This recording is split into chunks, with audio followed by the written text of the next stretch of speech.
Michael Hill, you are Managing Director of Radio Player. We've just finished an insight, a session on digital insights for radio.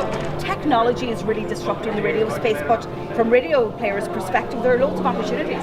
Yeah, technology is not disrupting radio, it's enabling radio. The content model of radio, which is a human being in a studio talking to millions of human beings elsewhere, is really strong. We know this, 90% of people listen to the radio every week in the UK. The number's even stronger in Ireland, you know. So there's nothing wrong with radio's content model. It's our distribution we've got to get right. And digital can enable that if we can be clever about it. So let's talk about radio and smart devices. I was impressed or amazed to see that 14% of the UK market are now using the Amazon Echo every day. So this is again a change in consumer behaviour, and radio needs to respond to it. Yeah, totally. I mean, these things are primarily brilliant radios with a bit of extra functionality attached. That's how I see them. Some people in radio think that they're a threat, these things. I don't think they're a threat. I think they're a massive opportunity. We know that people have started listening to classic radio boxes in their kitchens a bit less. Now, can you imagine a place where, you know, for 50 quid you can have one of these things which is effectively a radio in your bedroom, in your bathroom, in your kitchen, in your living room, and you know, you can just ask for the station you want to listen to. It's like radio nirvana.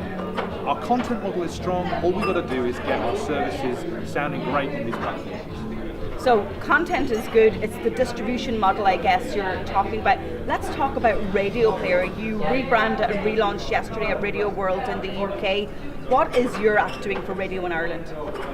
So Radio Player is in Ireland as well as the other 7 countries that use Radio Player around the world, and actually every country is different. In Ireland you guys have decided to launch the mobile app but not the web player, which is fine. Every country can decide, you know, to do things differently.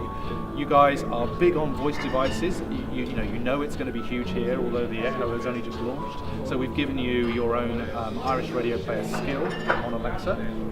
It's early days, we don't know how that's going to do yet. And you guys are also big into experimentation. I know that we've been helping with some of the DAB Plus trials which are taking place in Dublin.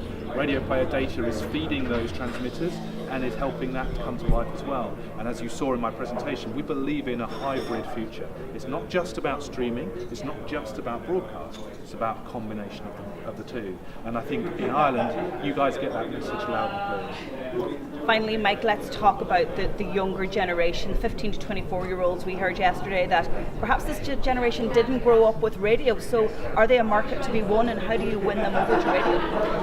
Well, we heard about some of those tricks today, didn't we? I think using the stars of radio, you know, radio has an ace up its sleeve. We've known how to communicate for a long time. We've got people with great voices and great personalities. We've just got to point those people at YouTube and at Facebook and get those kind of communication skills working on other platforms. It's certainly not beyond us, and I think podcasting points a really, really good way forward for us. There are younger people listening to podcasts than listening to radio. Podcasting should be right in radio's backyard. You know, we know how to do audio craft. So if there was one thing I would do, I would say to all your stations, get a fantastic podcast going. It's easy for you, it's cheap for you, and you'll get to younger ears too. Michael of Radio Player, thank you so much for joining me on JSB Talks Digital. Okay, thank you.